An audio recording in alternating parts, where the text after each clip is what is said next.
Boy howdy, do we have a doozy of things to cover tonight, whenever you're listening to this. Indeed. But first, welcome to Under the Bridge, everybody. I'm Cody, aka the Scarlet Troll. And I am Greg, aka Greg. Yeah. I'm just gonna get right into it. So, that Five Nights at Freddy's movie, right? The one that's got Josh Hutcherson and Matthew Lillard attached? Yes. Would you believe me if I said Matthew Lillard is apparently attached for 3 Five Nights at Freddy's films? Does that sum up my feelings? Yes, it does. I will say, to be 100% fair, that doesn't mean that they're going to make 3 Five Nights at Freddy's movies. Presumably that just means that if they do end up making more, he's on the hook to reprise his role. Okay, I imagine it's kind of a thing of like, hey guys, it worked for the games, why don't we do it for the movies? But the game actually came out first. We don't talk about that. Still though, 3 of these things, huh? Jesus Christ. It can't be, I guess you could make the first one a screen film, but then you'd have to branch out, right? You couldn't do it for 3 movies. No. God, can you imagine though? 3 of these things all just take place on one security camera desk? At that point, it would be kind of a thing of like, okay, so we have to branch this out in some way. Like, what do we do at that point? Sister location, maybe it's a thing of like, because I am not familiar at all with the actual Five Nights at Freddy's lore. Maybe it's something where homeboy or homegirl, whoever it is, goes to a different sister location, but the spirits decide it's like, you know what? We really like messing with them. We're gonna follow them to wherever else they're going and just ruin that for them too. Make one based on the serial killer. God, what a... Ugh. Yeah. So that was just a little teensy bit of news that I felt like sharing. And speaking of a little teensy bit of news, we're getting an actual Ant-Man biography. Physical book biography? Yes. Really? Yeah, so apparently Scott Lang wrote his own book in Ant-Man and the Wasp: Quantumania, and it's called Look Out for the Little Guy. And we're getting an actual version of it in September. I take it that you're going to pre-order that as soon as you get the chance? I don't know about pre-order, but I'll certainly... Well, yeah, you know what? Probably at some point. I mean, it sounds cool. It's probably not who I would have picked to have something like that be made for. Like, I would have definitely done that with, like, original Captain America or something along those lines. But that's still a cool idea. I kind of feels like... Because to my knowledge, there's never really been anything related to the MCU that's, like, an actual, like, proper book form, right? I mean, Shuri's got the Wakanda Files. Which is more an analysis of technology and scientific developments in the MCU. Okay.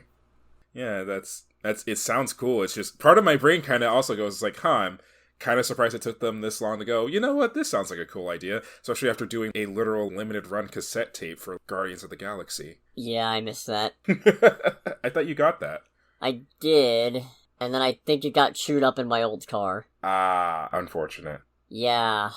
Even more interesting, there's no author listed. Instead, there is an author, but apparently the author is just Scott Lang. So how does the accreditation work for that, then? I don't know. I've got to assume they're going to reveal the actual author eventually. Yeah, there has to be an actual author. Fictional character notwithstanding, I couldn't see them just, like, accrediting it as, like, Marvel Studios or something like that. Maybe Paul Rudd wrote it. Yeah, I would think that if anyone, it would be Paul Rudd. Anyway, here's the summary. In Look Out for the Little Guy, Scott Lang shares with the world a bracingly honest account of his struggles and triumphs, from serving time, to being a divorced dad, to becoming Ant-Man and joining the Avengers. These are stories of epic battles won and lost as this everyman-turned-superhero finally tells all, from the official account of what really happened between the Avengers and Thanos, to how shrinking down to ant size really feels, to the challenges of balancing the roles of hero and dad. Across his many adventures big and small, Scott has gathered the wisdom of countless amazing experiences into this, the first memoir from a real-life Avenger. Once you learn the unforgettable details of his epic journey, you won't need to be reminded to look out for the little guy. And then there's also a quote, introduces the man behind the hero and the hero I call friend, Bruce Banner, fellow Avenger. I feel like I'm gonna hurl. Okay, I'm not gonna lie, that actually does sound interesting. Like, I do actually want to read the book myself now. I imagine part of my brain can't help but go, as partially a joke, but also within like the realm of that universe, I can imagine there's bits of the book that actually just have like continuous black lines over text. It's like, okay, you can't tell them everything, man. Well, who's gonna stop them? The Avengers are gone. Fair. Well, that sounds interesting. Yeah, I'm looking forward to this one. Mm. So Netflix kicked up a little bit of dust, a little bit of controversy. A little bit of birdshot. I don't know. A little bit of them being morons. Tell me more. Well, they rolled out their anti-password sharing measures. Mm-hmm. And they have since walked it back in the stupidest way possible. But here's what they were going to go with. Mm-hmm. Netflix accounts are shareable, but only within one household. To ensure that your devices are associated with your primary location, Netflix is now asking users to connect to Wi-Fi at your primary location, open the Netflix app or website, and watch something at least once every 31 days. Presumably, yes, that is every device with Netflix on it. So initially it was like you have to activate every device in your household that had Netflix on it. Yeah. Well, that's a chore. Right? Accounts are only meant to be used within one household. Netflix will prompt users who try to sign into your account elsewhere to sign up for their own account instead and block their access until they do. Signing into Netflix outside of your home may lead to the device in use being blocked from Netflix. This could prevent you from signing into new devices while traveling, but Netflix has devised a workaround. Traveling users who want to use Netflix on a hotel smart TV, company laptop, etc. can request a temporary code from the service when signing in. This will give them access to their account for 7 consecutive days. Signing into home Wi-Fi at least once every 31 days on your devices will make them trusted devices, which Netflix will remember and leave unblocked. If your device has been blocked incorrectly, you'll need to contact Netflix in order to get it unblocked. All of this sounds horrible. Right? and then they walked it back saying, oh, no, that was only meant for certain regions. We were testing it in Chile and Peru and some other places, and I guess they're rolling out some new thing in Latin America. Oh, they began testing measures in August 2022 in Latin America, charging users who shared passwords $3 when someone outside the household used the account. I hope it's not $3 every time. God, same. But God, what a terrible idea. Yeah, and then just to walk it back, so it's like, oh no, it was only certain individuals. So it's like, okay, so fuck these people in particular then? Yeah, you know what I would do if I had to log into Netflix every 31 days to avoid being blocked? I would just cancel my Netflix when I'm not using it. Or just not use Netflix in general at that point. I mean, there are still things on Netflix that I would want to watch that I might still reactivate for from time to time, but it's a case of, you idiots get that half of your money comes from the fact that people are too lazy to turn off their Netflix, right? Including myself. Yeah. That is a true statement. I go on it just enough to be like, okay, I guess I'll still keep it, even though I like almost never use it. On average, I will watch something on Netflix once every 3 months, probably. Yeah, about the same for me. So, imagine if every month I had to manually log in and watch something on Netflix. I would just cancel, because that's a chore. Yeah. That's an actual obnoxious chore, and this whole, oh, you need to get a code to use it for 7 days at a time. What if I'm on a 2-week trip? Too bad. This is what they say. It's I think the thing about this that still makes me scratch my head is that usually, and I feel like I said this last week too about something different, but usually when it comes to measures like these, the end result is to somehow get more money out of people. Yeah, this is just going to lose it. Yeah, it's like, I don't see how that works here. Because, ultimately speaking, especially now that so many other streaming services have popped up, and Netflix keeps canceling shit, the main reason people still have Netflix is that it is ever so slightly more convenient than piracy. Yeah, it's... And once you take away that convenience... For the record, not trying to make an excuse for piracy in the slightest, but I know that one of the things that was always said about people who are really deep into it is like, well, there needs to be a convenient option. That convenient option comes in like Netflix, Hulu, Amazon Prime Video, stuff like that. And now it's like, you know what? This is too convenient for the people. We need to like get more money out of them. It's like, no, you dumb cops.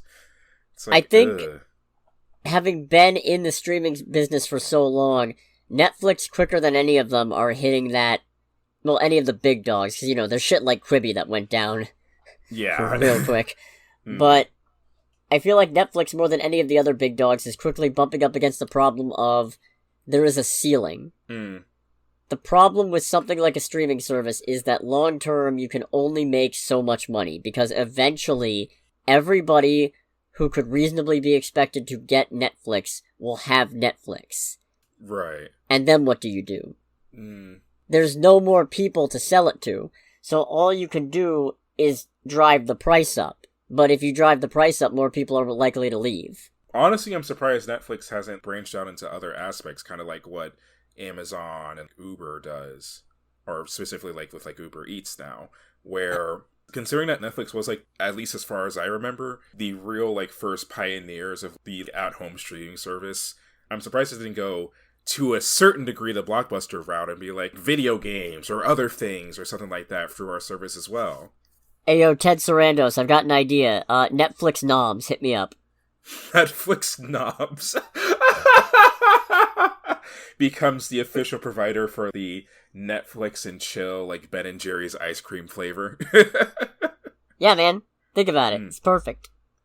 But no, that would be really crazy. Imagine if Netflix started setting up physical locations and basically just turning into Blockbuster, aka that thing that they ran out of business. Yeah, as I say, it's like Netflix becoming Blockbuster, aka the thing that they actively fucking killed.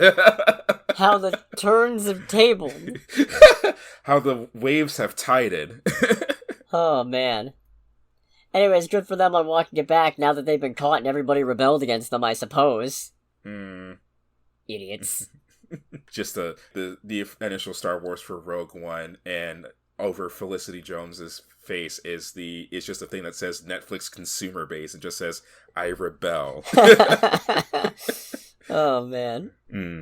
In some very surprising news, Hulu has renewed Hitmonkey for Season 2. Okay. Over a year after it originally came out. I'm not gonna lie, I completely forgot that Hitmonkey was a thing. I didn't forget, but God, I'd given up hope because we hadn't heard anything. I just assumed it had been quietly and unceremoniously canceled like everything else Marvel TV did before Marvel Studios took over. But yeah, no, it's gonna be coming back. Okay. Hitmonkey and Bryce are traveling from Japan to New York City. Did you ever watch the original one? Yeah. Okay, because I never did. No, it was a good show. I had a lot of fun with it. Oh, okay. I mean, come on, it's a monkey who assassinates people. What is not to love? I remember when I first saw the trailers for it, I was like, what is this? And then I think a little later in the trailer, the Marvel logo pops up, and then it's like, wait, really? Okay, sure.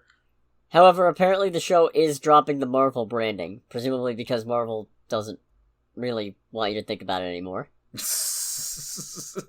Marvel not wanting you to think about one of their IPs? They're kind of bad about that, really. If it's not MCU, they're really quick to make you try to forget about it. Oh, that's strange. I mean, as someone who has, no frame of reference with Hitmonkey, is it just because of how, I imagine it's particularly violent. Oh yeah, it's violent. Well beyond what you would expect of, a Marvel anything. It's an violent animated show about a monkey who kills people. Of course it's violent. Yeah, so do you think that might have something to do with it? It's so violent that even Marvel's I don't think we need to remind people that we made this. No, but they're making Marvel Zombies, and that's going to be TVMA. Oh, so fair.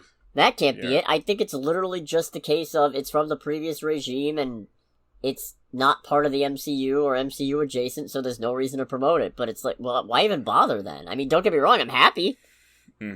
I'll watch as many seasons of Hitmonkey as you want to give me. Hitmonkey me with it.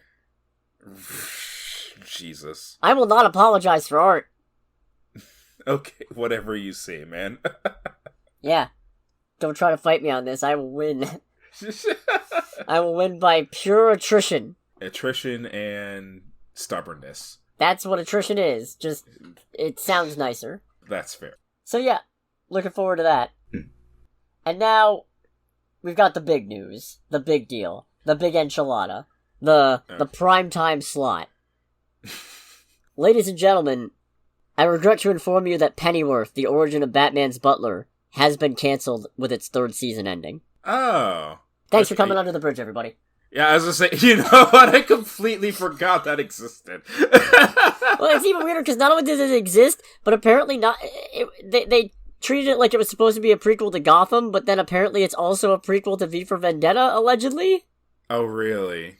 And then apparently the finale ends with Gotham being... No, not Gotham, sorry. London being nuked? Or at least a massive bomb going off? Okay.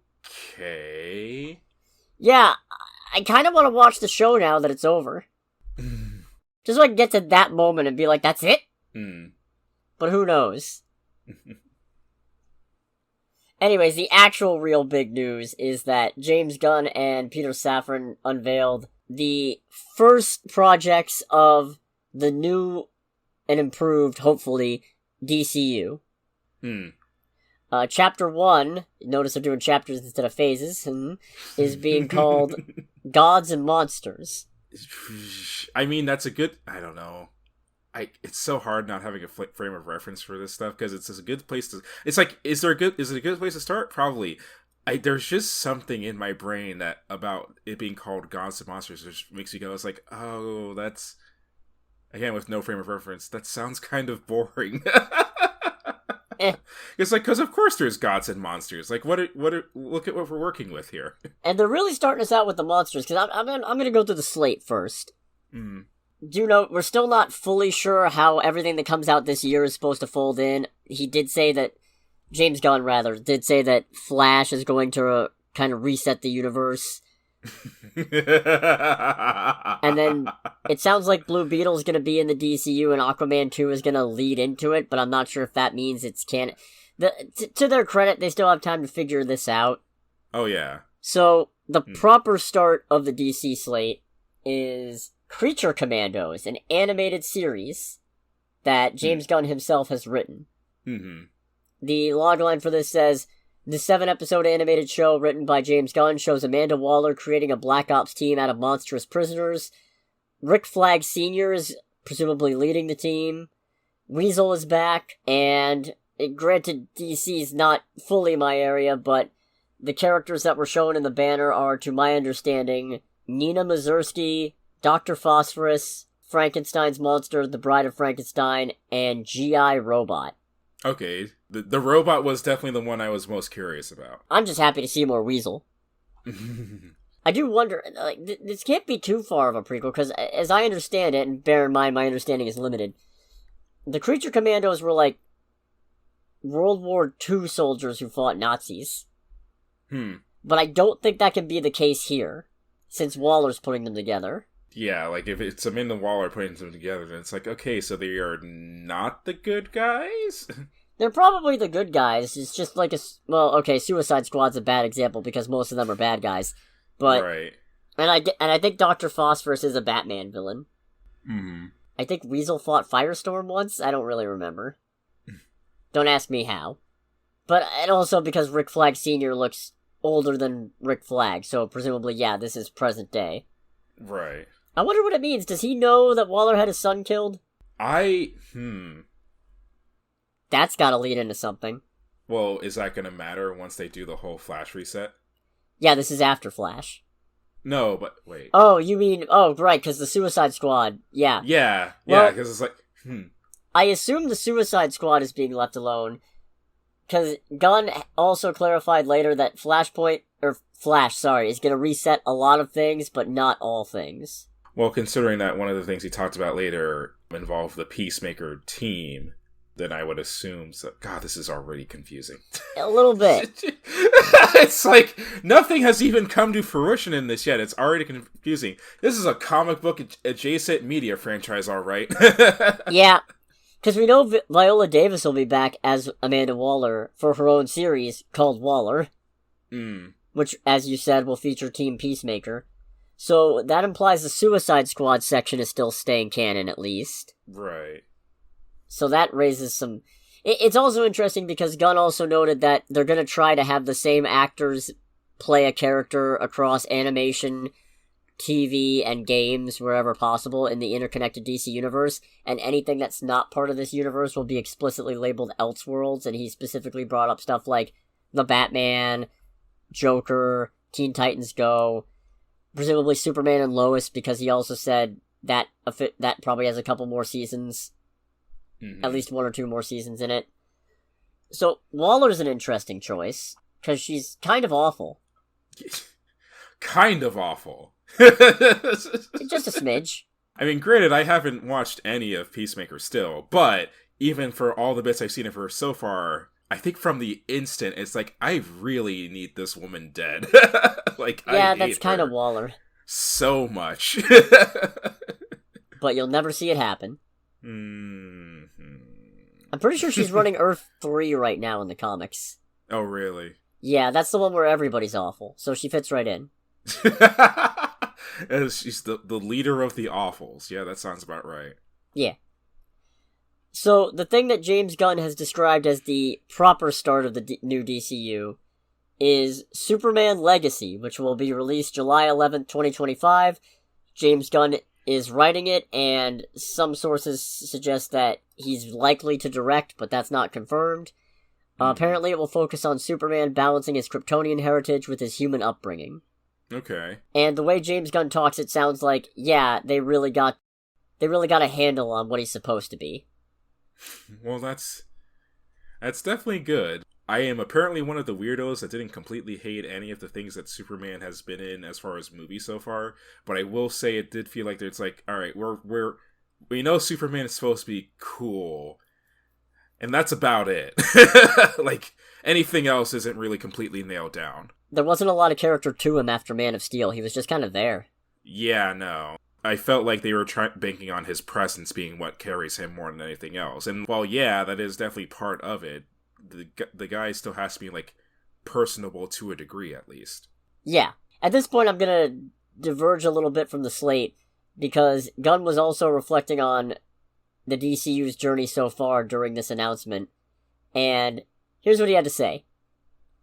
I wanted to take care of these characters. We all know it's been a fucked up road for many of them for the past few years, and I really thought it is a challenge, but I think it's a possibility to create something really wonderful with these characters. The history's been shit. It's been a real fucked up journey for DC. I think that there was basically no one minding the mint, and they were giving out IP to any creative that smiled at whoever was in charge. There was never any real power given to the people in charge, and so somebody could always go over their head and do whatever they wanted. We had the DCEU, which then became the Joss Whedon Justice League, but it also became the Snyderverse, which became this, and then we have Wonder Woman and Wonder Woman 2, which doesn't even match what happened in Wonder Woman 1, and then we have the Arrowverse, and even us coming in with the Suicide Squad and Peacemaker. What is it exactly?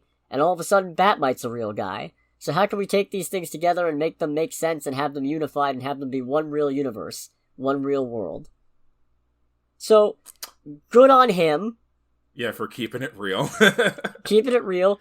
Calling it like it is. Apparently some executives at Warner Brothers got offended, which, good.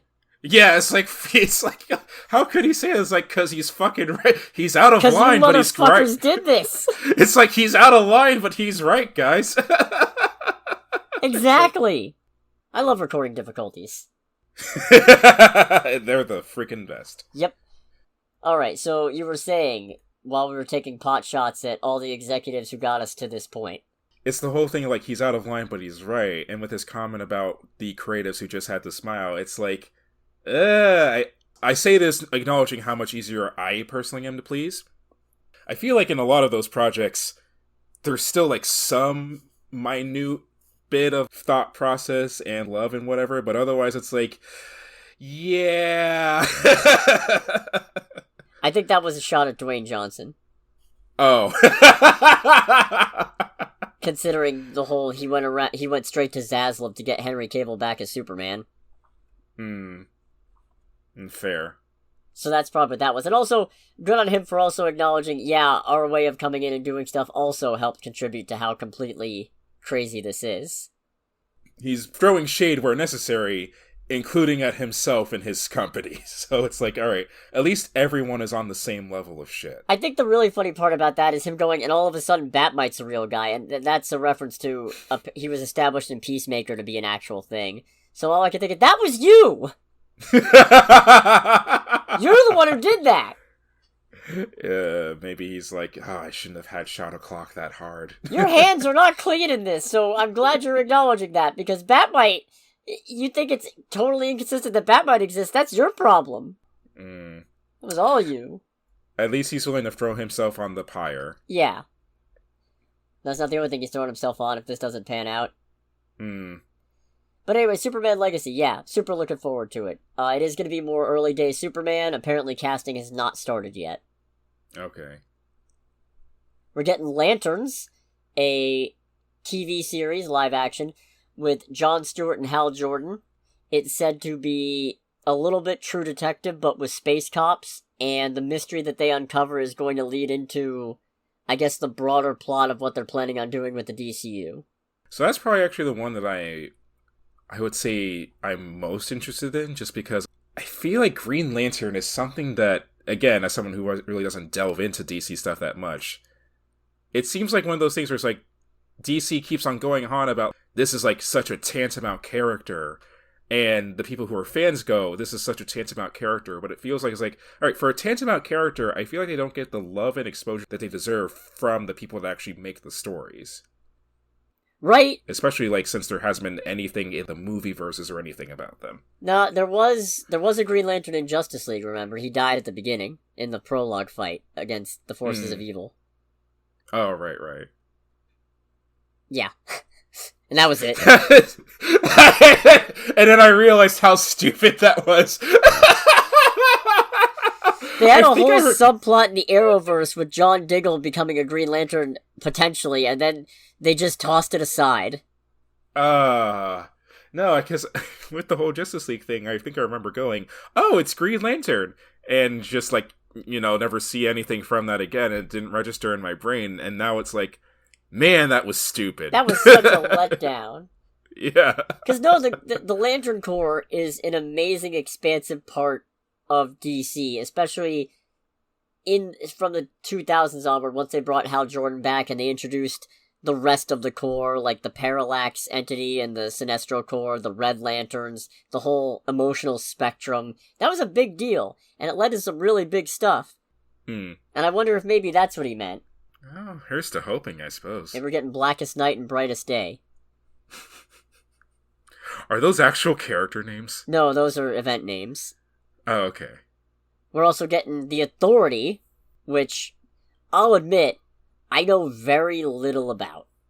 The main thing I know is that they were the inspiration for the Elite of Superman vs. the Elite fame, or for those who aren't up to date with DC's animated movie output, the Action Comics issue, What's So Funny About Truth, Justice, and the American Way. Basically, one of the core issues that illustrates why Superman doesn't go completely ham and kill all of his bad guys and just be a brooding sad sack of a man. Because what happens in that comic issue is the Elite show up and they're basically a bunch of ruthless anti-hero almost villains who proceed to start antagonizing Superman once he won't get with the picture and he won't get on board with what they're doing.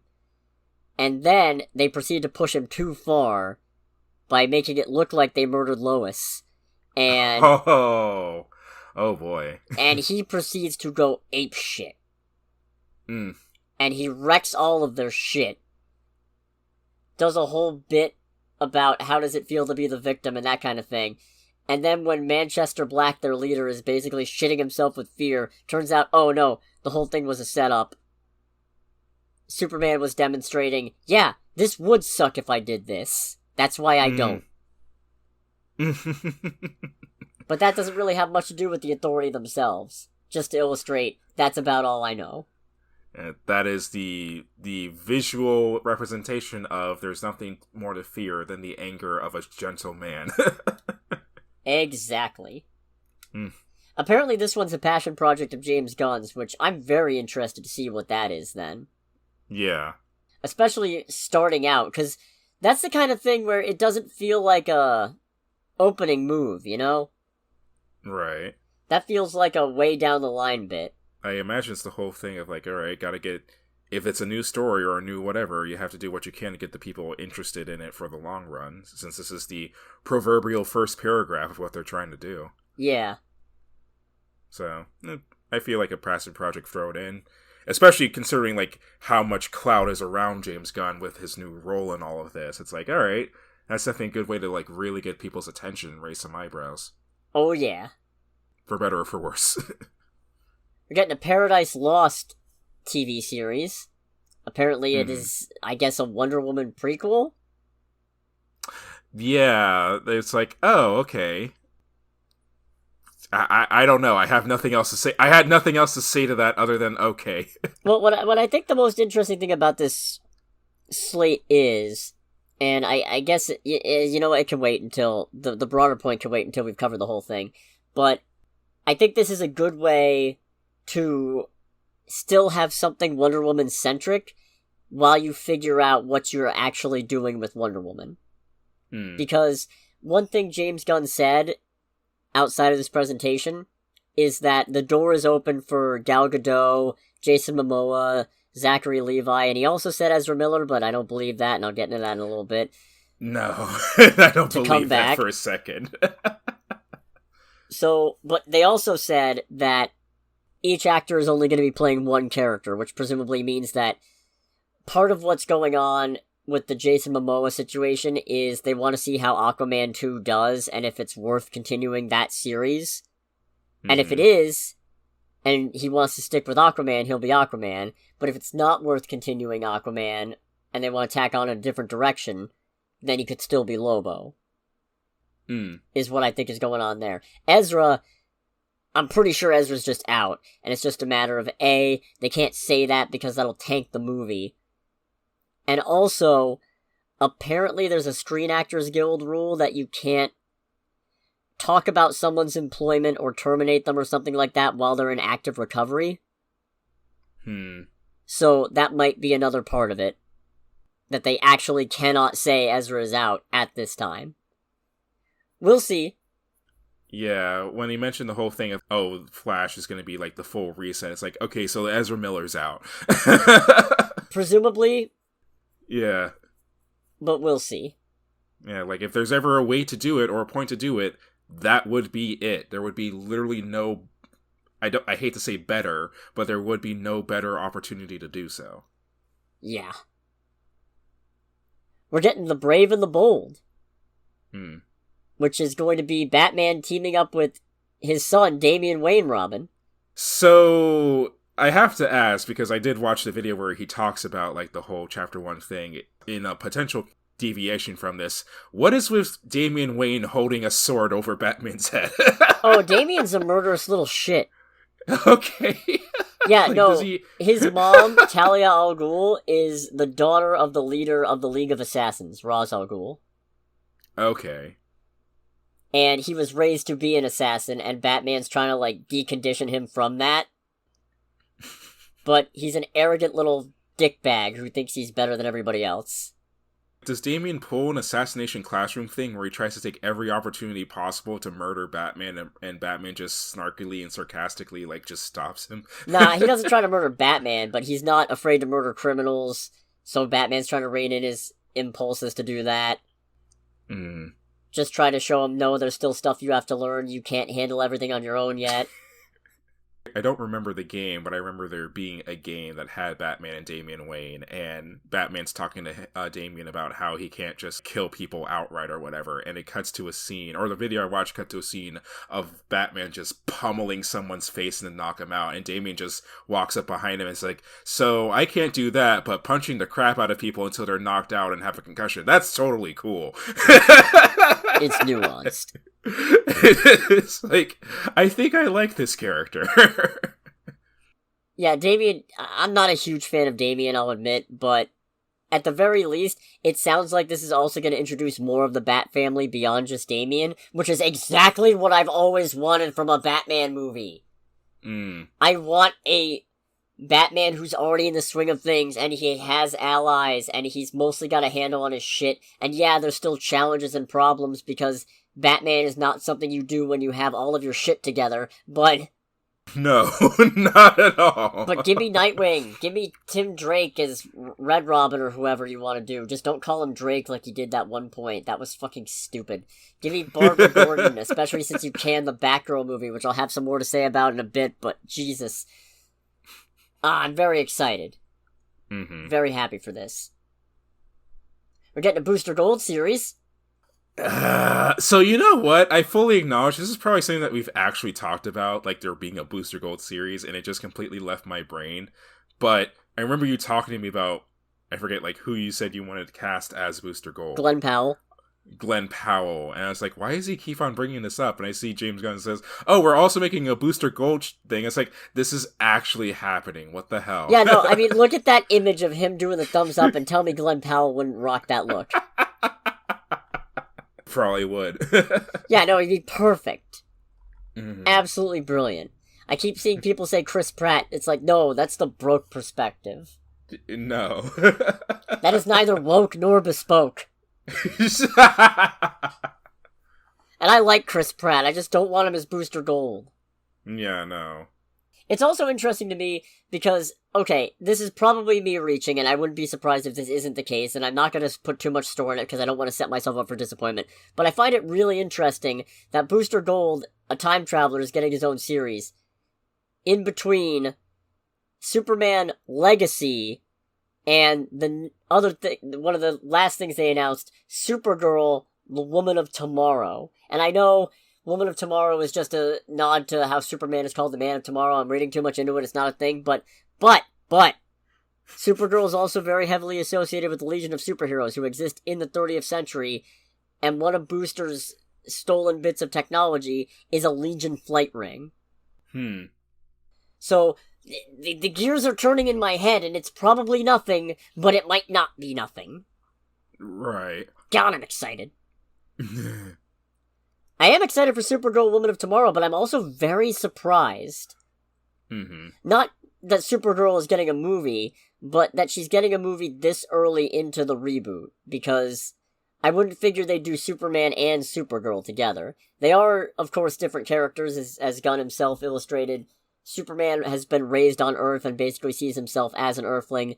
Kara spent most of her life in Kryptonian society, at least, so she actually has a sense of what has been lost when their planet blew up. Right.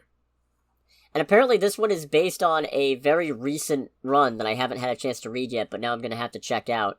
Yeah, like, wasn't he saying, like, the whole thing with this Supergirl is that she's not completely... Well, it sounds like at least she's not completely good. In fact, she's quite jaded because basically she's watched everyone that she cares about die gruesomely in front of her. Yeah. That's generally a point of differentiation between Superman and Supergirl these days. Oh, so this isn't like new. This is kind of like the MO for Supergirl. I think it was more pronounced in the New 52 onward. Supergirl kind of... Again, this is not my area, DC history, but to my understanding, Supergirl kind of got dicked over by Crisis of Infinite Earths, because she died in the Crisis, and then post-Crisis, when the multiverse got rebooted as just one singular Earth, editorial was really cracking down on Superman was the only living Kryptonian, so every Supergirl they tried to introduce had some weird different thing, like one was a shape-shifting interdimensional monster or something that was working with Lex Luthor, who was pretending to be a good guy. This is where it gets fuzzy for me. I think that's where Power Girl came from. Another attempt to reboot Supergirl. I'm not sure on that one. Hey, I'm gonna stop talking out of my ass at this point, but... Swamp Thing! You know, like, how you said Swamp Thing is kind of what that all felt like. It's like, yeah, he's talking about, like, yeah, it's gonna be like a new horror thing. It's like... Here's this whole presentation. Swamp Thing! Yeah, it's like, and then finally, Swamp Thing, a new horror experience. So anyway, that's what we have planned. He didn't really go much into that one, which, assuming he went in order with these things, and I think I got a little out of order on them. Assuming he went in order on these things, makes sense that they don't have as much. Apparently, James Mangold is in talks to direct this one. Okay. Which is good. Okay, I hate Logan so much. But Logan is not a bad movie. I say I'm the weird motherfucker who likes Logan quite a bit. Lots of people like Logan. I'm the weird asshole who hates it. But I don't hate it because it's bad. I hate it because it's a terrible fucking X-Men movie.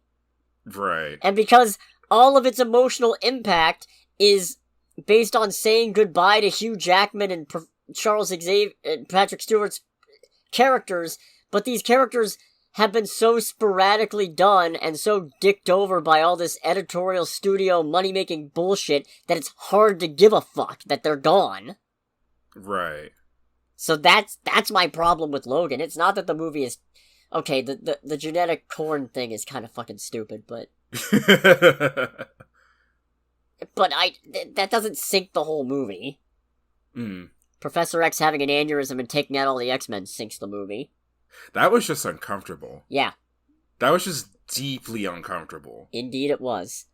So, anyways, the thing that I like about this slate is you've got the big stuff. You've got Superman, you've got Batman, you've got a Lantern project, you've got a Wonder Woman project. Sure, there's no Flash or Aquaman or Shazam, but the fact of the matter is, because those movies are all coming out this year, you've got plenty of time in between to reboot, think about what you want to do. Do you want to continue these stories and say that they're still part of the new DCU, or do you want to start fresh? So you've got plenty of time to gauge that.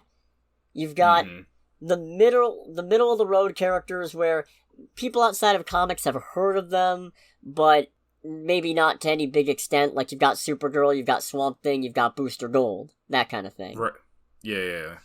And then you've got shit like the Authority and Creature Commandos. Which, what the fuck is that? That's the shit that, when it was announced Gunn was taking over, I was like, this is the kind of weird shit I was hoping for. Right. Even though I don't actually know these things. It's that vibe. So I'm very much looking forward to all of this conceptually. Obviously, who they get to play these characters, who they get to direct, who's writing these, all very important things. The execution is going to trump everything. Yeah, and I think that's gonna... There's no, like, third or fourth... I don't know how many chances they've had at this point, but there's no third chance with these. Yeah. Especially not if Warner Brothers gets sold again. True. Could very well happen. Yeah. So, here's a dumb one, though. Peter Safran was talking with Variety. Okay. And Batgirl came up. And people are giving him shit because his response was, I saw the movie, and there are a lot of incredibly talented people in front of and behind the camera on that film. But that film was not releasable, and it happens sometimes. That film was not releasable. I actually think that Zaslav and the team made a very bold and courageous decision to cancel it because it would have hurt DC. It would have hurt those people involved. I spoke to the directors last week. We were chatting. We'd love to be in business with all those folks. Christina Hodson wrote it. Some people are already back in business with us. As I said, a lot of talented people were involved, but the film just was not releasable. It would not have been able to compete in the theatrical marketplace. It was built for the small screen. So again, I think it was not an easy decision, but they made the right decision by shelving it. And everybody's really mad. But, hold on. Hear me out. Okay. What the fuck is he supposed to say? Yeah, that's the thing that I was laughing at. I was like, and everyone's really mad. I was like, no, that's a pretty, there's definitely reasons to not like him, but that's a pretty reasonable answer, all things considered. It's a bullshit response, because, okay, the movie's not releasable? Bullshit. Morbius was releasable. I know that's not Warner Brothers, but you can release anything. Yeah, I mean, I don't mean reasonable in that it's a good answer. I mean reasonable in the sense of okay, this is the best save-face answer I can think of, even though it is quite clearly bullshit. Yeah, because what can he do? The guy who made the decision to shelve it is still his boss. Yeah. So what's he gonna do? Say, nah, he's a fucking idiot, that was a bad call? Yeah, no, and especially it's also one of those things where it's people are mad about it, but to be fair, guys, they're literally the only ones that have seen it. Yeah, don't get me wrong, they're probably BS, but considering they've actually seen the finished product, I'd still say they have more weight to say that than anybody else. They do, but you also can't trust that verdict, because it's also a case of... not at all. It's done. You can't... This is a situation where, unfortunately, you can't undo it. They already got the money for writing it off. There is no situation in which Warner Brothers, as far as I know, maybe there's some obscure loophole, I don't fucking know, but as far as I know, there's no situation where Warner Brothers can ever release Batgirl now. Somebody would have to go get the footage, finish the movie, and then release it. And they would have to do it on their own dime without anybody catching on to the fact that that's what they're doing. And nobody's gonna do that because it would spell the end of a fucking career. Because again, even if they unofficially release Batgirl, oh well, Warner Brothers has been paid for it. There could be no official release. And somebody would more than likely go to jail. Yeah, that too. So, there's one last thing I want to talk about with this DC slate that I think is really fascinating. Mm-hmm. This is going to be a long episode, even counting for all the technical difficulties. Fuck. Yeah.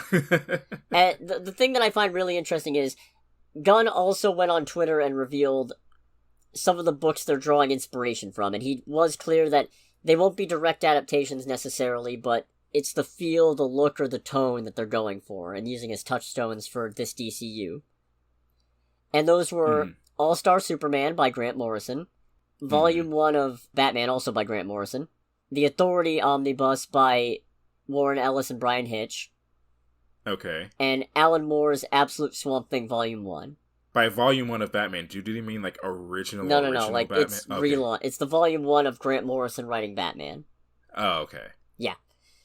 And those comics most of them, proceeded to start selling like crazy online. And in fact, some of them, like Supergirl Woman of Tomorrow, sold out. I didn't know it was possible to sell out of a comic book. Right? So they're already talking with DC Comics about getting more out there. But that's crazy because that doesn't happen.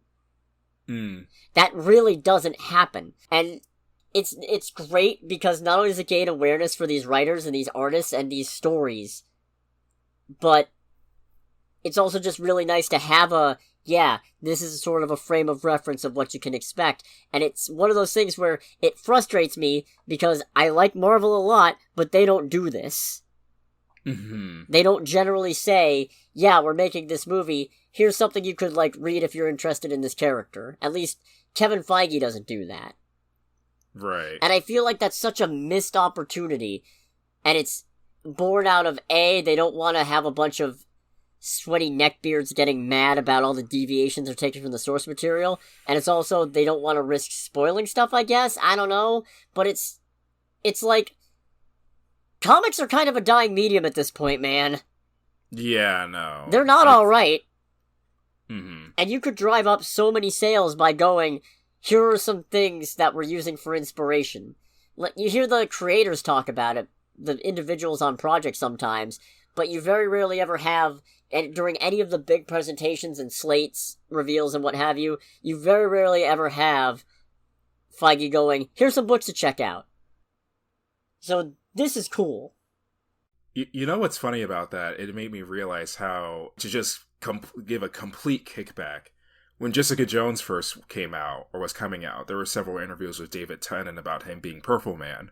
And he mentioned how, like, yeah, I've read the Jessica Jones comics, all of them, to figure out what the character was like and what Jessica Jones was like. And I realized, even back then, it's like, I think that's the first time I've ever heard somebody who's involved with the project, be it an actor or somebody else, actually go, yeah, let me actually reference the direct material that this character is based off of. Oh, it happens. It definitely happens. It just... Oh, and of course it happens, but it doesn't feel like it gets acknowledged quite as often as it should. Yeah, it doesn't usually get this kind of attention. Yeah. And I thought that was really neat, and seeing this effect is just really fucking cool. It also seems like a lot of people have a lot of goodwill directed at this new change as well. Yeah, I mean, there's, the usual Snyderverse morons who are still crying and whining about Henry Cavill being let go. Which isn't what happened. His contract was up and they decided not to renew it. Right. Oh well, it happens. Sorry, guys. Yeah. Unfortunately, that is business. Yeah.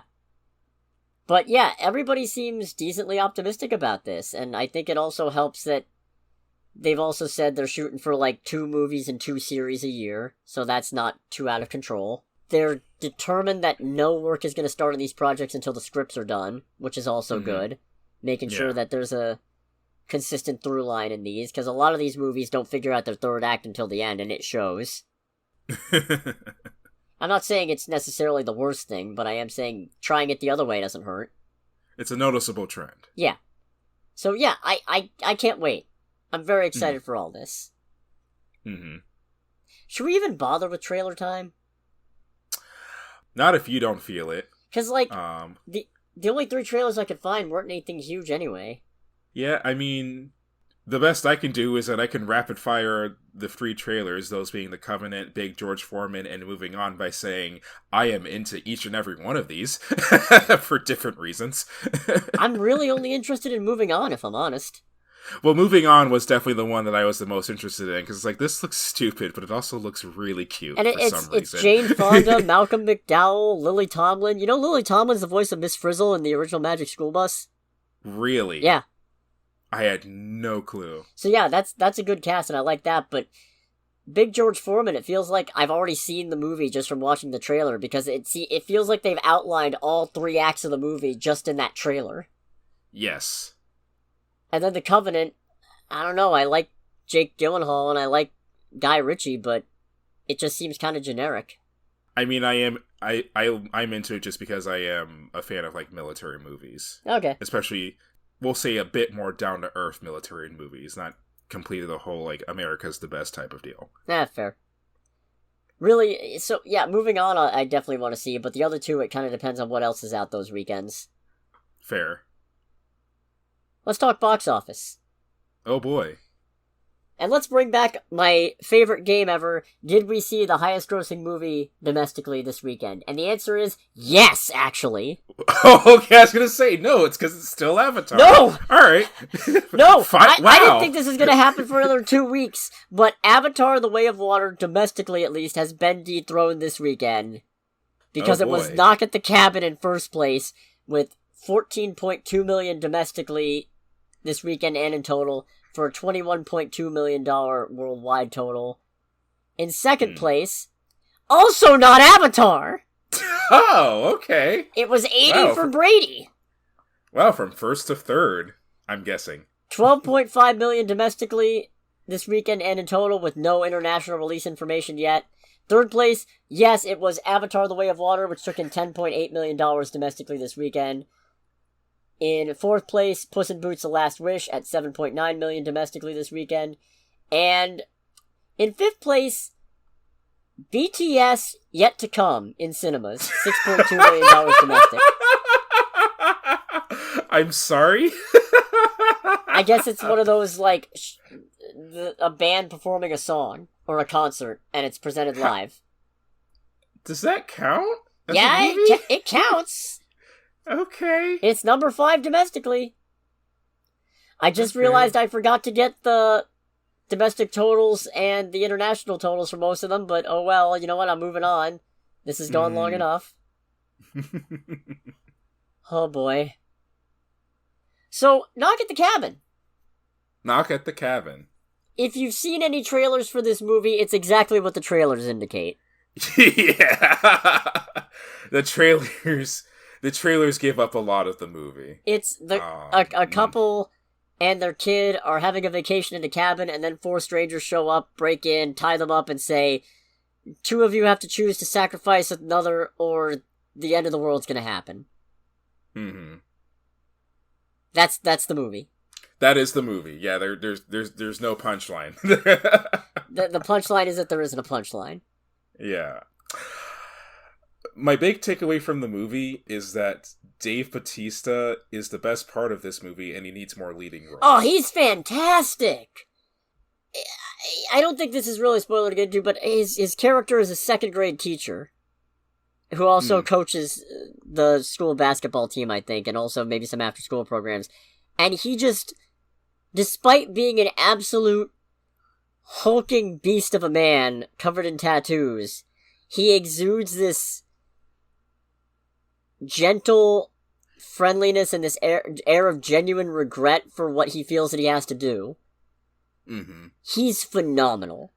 Yeah, like, he steals the show, like, no question. I guess it's one thing just because with it being Dave Bautista, his presence is always felt when he's in the room, like, you can't help but pay the most attention to him.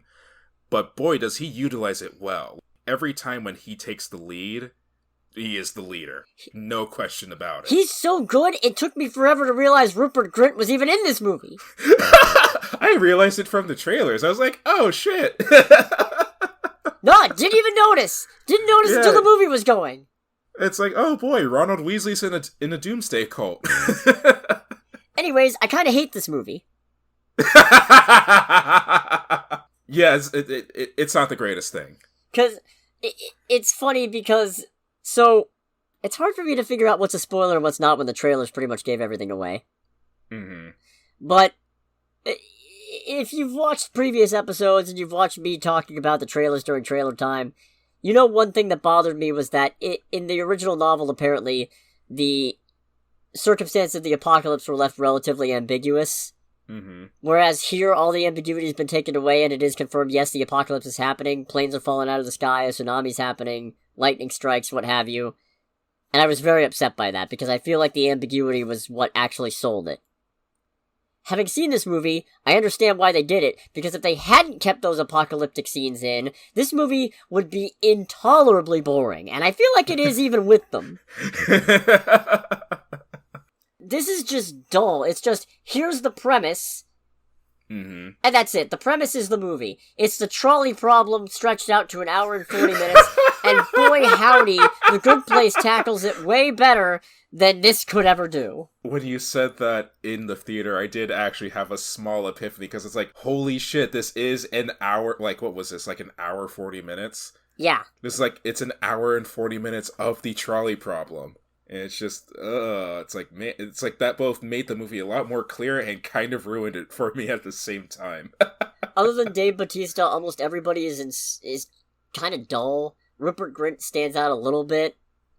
Mm-hmm. But otherwise, Shyamalan's dialogue doesn't help. Right. He's really not great at it. And I feel bad, because, like, I don't dislike him. He seems like a nice guy. And I don't hate everything he's done. I had a good time with Old, even though Old was also not great. Right. I had a decent time with Glass. I can't say anything nice about The Last Airbender, but who could? Yeah, no.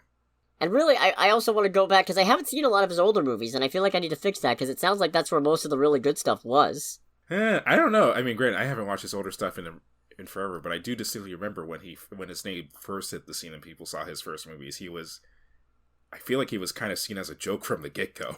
No, because his first movie was The Sixth Sense. Oh, he did The Sixth Sense? Yeah, that was him. Oh, okay. No, now you see. Oh yeah, I'll have to rewatch that then. Okay. Yeah, I've never seen it. I know the twist. I'm very sad. I think I saw it once ages ago, and because of that, I don't remember a lot of it. But it's like, oh, okay. Yeah. So, yeah, I don't know. The rest of the movie, though, is just... It's boring. It's just a sequence of events. Yeah, it's unfortunate, especially because, I don't know, it's...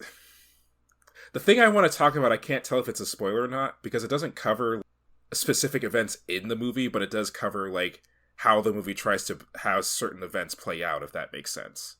Yeah, there's some not so great implications that I want to talk about, but I feel like that's a spoiler bit. Mm-hmm. Do you have anything else before moving into spoilers, then? Not really, I guess. Okay. It's just kind of boring and sad and mean.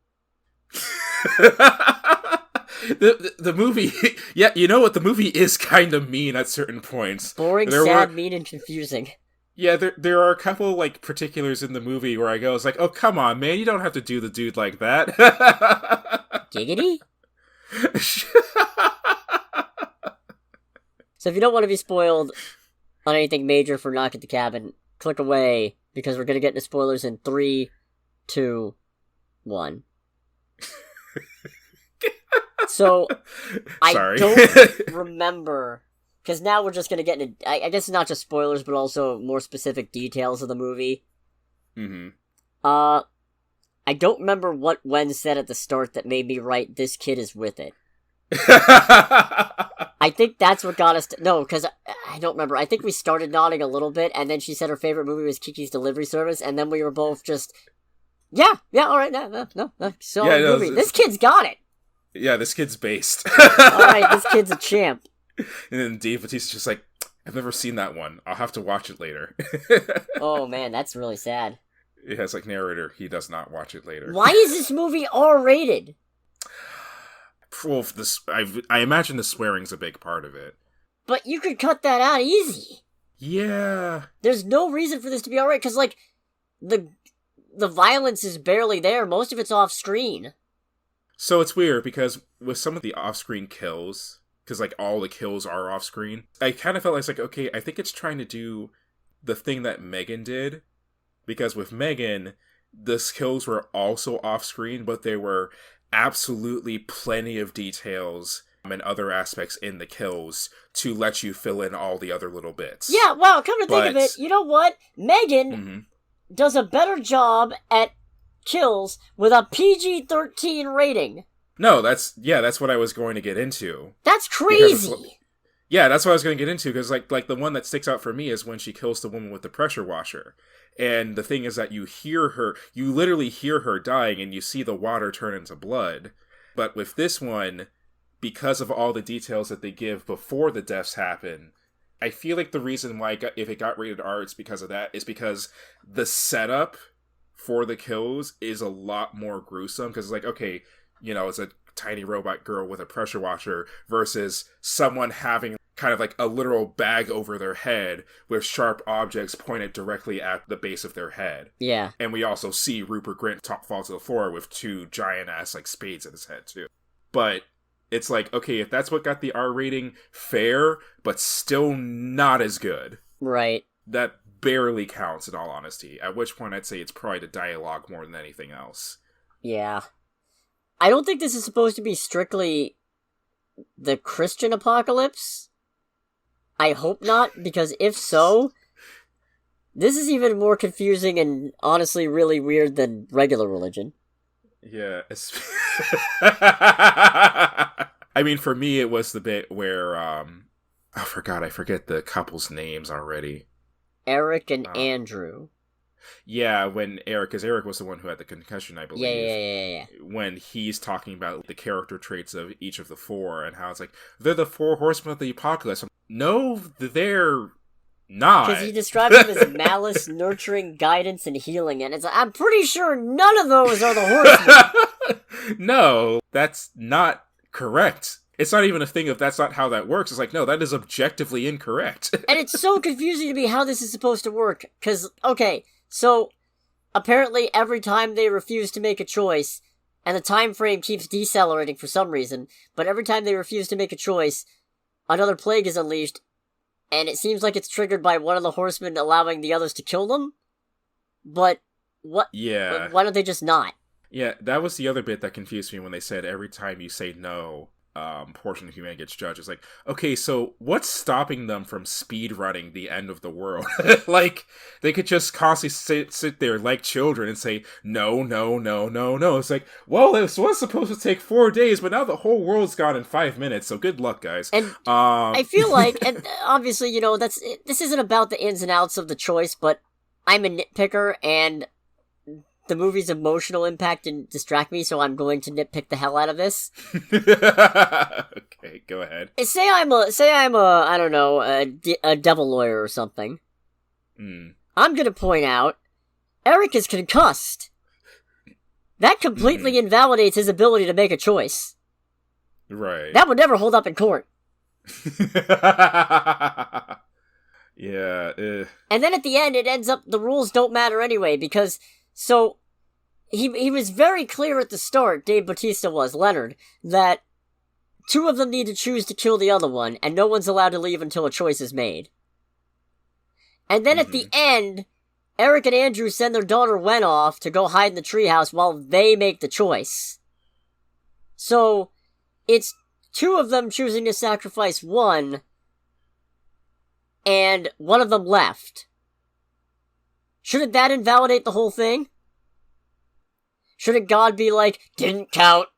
I feel like they tried to at least get around that partially when Wynn said, when Andrew goes back to the treehouse and Wynn says, like, did Eric save the world? It's like, okay, so does that mean that she had already mentally decided that Eric was going to be the one to die?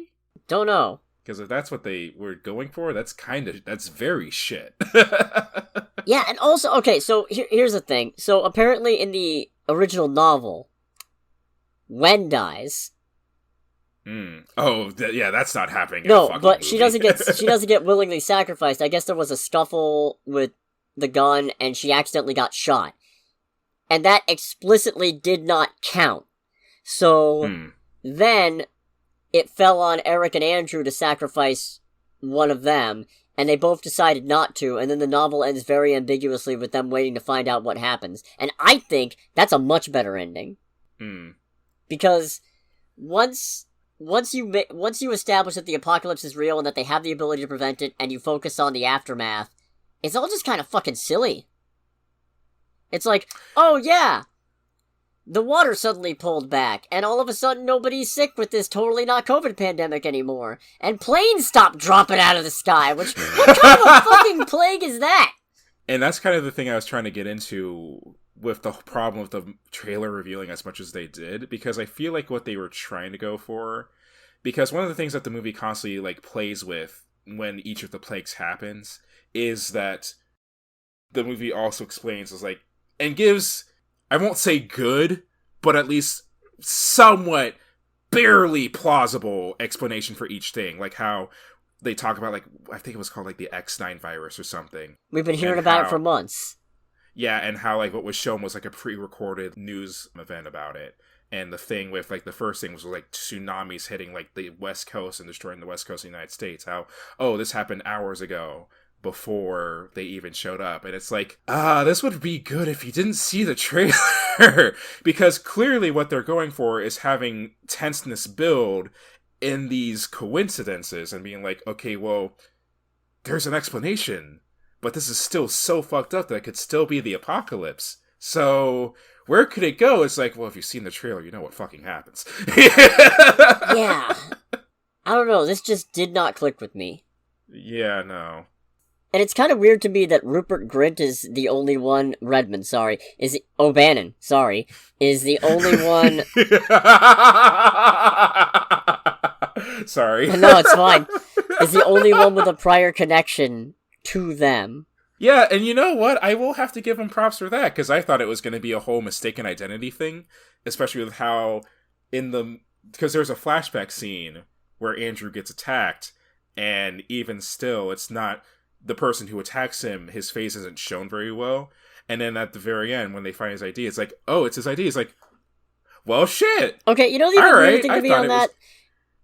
I feel like there's no reason why this story needed to be told out of order. Yeah, no, I don't think that added anything. I honestly feel like it might have made the emotional impact stronger if they told the story in order, showed the build-up of Eric and Andrew's relationship, them adopting Wen, all of that good stuff, and really get you to feel for them, and then dig the knife in. Yeah.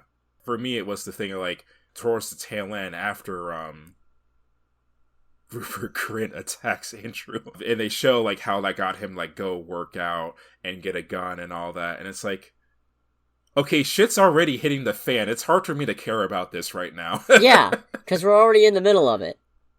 Mm-hmm. It just kind of destroys what little bit of tension there was. Yeah. But it like I was saying, it's weird to me that he's the only one with any prior connection to them, because whatever apocalyptic being is sending these visions to these guys, you'd think it would have sent it to somebody else. Right. Because, honestly speaking, all that's gonna do is sow more doubt. Unless maybe they want the world to end. Whatever weird godman is pulling the strings here. I don't know. It's also vague despite having a really weird, complicated set of rules. Yeah, actually, you know what? That kind of goes into this thing that I didn't talk to you about, but it was something I spent the entire day after we saw the movie thinking about. It's like, okay, so... Because at the end, after thinking on it and sleeping on it, I was like, okay, I actually have more questions than answers. How did they get these visions? When did they start? Is there any kind of, like, setup or anything like that from who or what or how gave, like, these visions and started this series of events? Yeah, like, all the evidence points to this happening, but it's like, there's no previous connection or anything like that. It's just some, like, omnipotent being was just like, you know what? I feel cute. Might delete the world today. You fuckers are the only ones who can do something about it. Just to make things fun. Okay, and it's also really kind of unfortunate because, like I said, in the original book, apparently, Wen dies, but the couple lives, at least until the world possibly ends, or doesn't, who knows, because it's more ambiguous. But it's also a really unfortunate message that you specifically brought in the part where one guy got basically assaulted by another person in what is basically a hate crime, and you point out that all the world has done is be cruel to them, and then one of them has to kill the other. Yeah. What kind of message is that?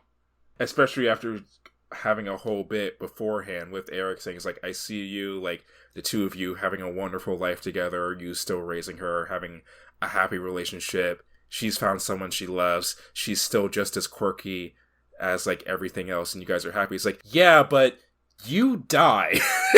The one good thing that has happened in your partner's life goes away. As horrible as it may sound, there is not much recovery from that. Nah. That's gonna be terrible. And they're kind of just shambling through the aftermath. Not really saying anything, not really doing anything.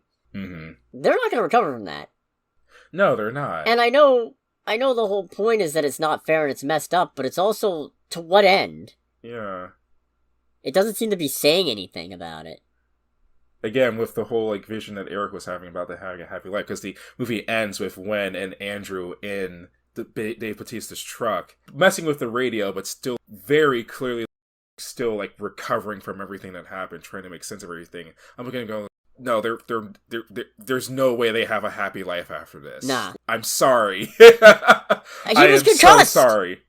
Yeah. How do you know what he saw was real? Yeah. Your Honor, I object! This contract is unenforceable! I think the last thing I have to say about the ending was, I was very happy, but I was waiting for the two of them to get isekai'd in the fucking truck. Just get hit by a fucking other truck. Yeah, because it's like, the whole thing about them, like, because they're driving away, and it's very silent, with the sunset going and all that, and it's completely quiet, and I'm actually getting more and more anxious, because, like, shit, there's gonna be, like, a truck or something, or, like, a tree falls that was hit by lightning, just takes these fuckers out. And it's like, they drive away, and the music starts, like, well, shit. I feel like it would have been really easy to have an ending like that, but hey, good on them for not taking the easy bait. I was expecting a plane to fall out of the sky on him. Yeah, it's like, oh, wait, Missed forgot one. about one. It's like, forgot about one. Big Bird was the pilot. Oh, dear. Oh, my. Inside joke. Yeah, it's great. So I think that wraps that up. Oh, yes. In short, I guess don't bother. Yeah, I mean, in a general sense, don't bother unless you want to see Dave Bautista kill it in a lead role. Okay, you know what? It's worth it for Dave Bautista, and if you're a fan of Shyamalan's other movies, go for it. Yeah. I won't stop you. I can't stop you. I don't want to stop you. But what we can have you do, or at least encourage you to do, is interaction! Or is it too early for that? No, that was good. Okay, I tried. Well done. In any case, thanks so much for watching, everybody. And thanks for bearing with the technical difficulties that hopefully I've been able to edit around. Yes. Next week, we are probably watching Magic Mike's Last Dance. Well, I think that's the only real feasible option at this point. Yeah, that seems like it's the only thing that's releasing. Fortunately, I have seen the first Magic Mike now, and I'm looking forward to watching the second one. And by looking forward to, I mean I'm willing to knock this out. Right. But again, thanks for listening, everybody. Make sure to like, comment, subscribe. Follow us on Facebook, Twitter, Spotify, whatever you want to do. Make sure to share. And in the meantime, this has been Under the Bridge with Cody, aka the Scarlet Troll. And with Greg, aka Greg. And we'll catch you guys next time. Bye-bye. Bye.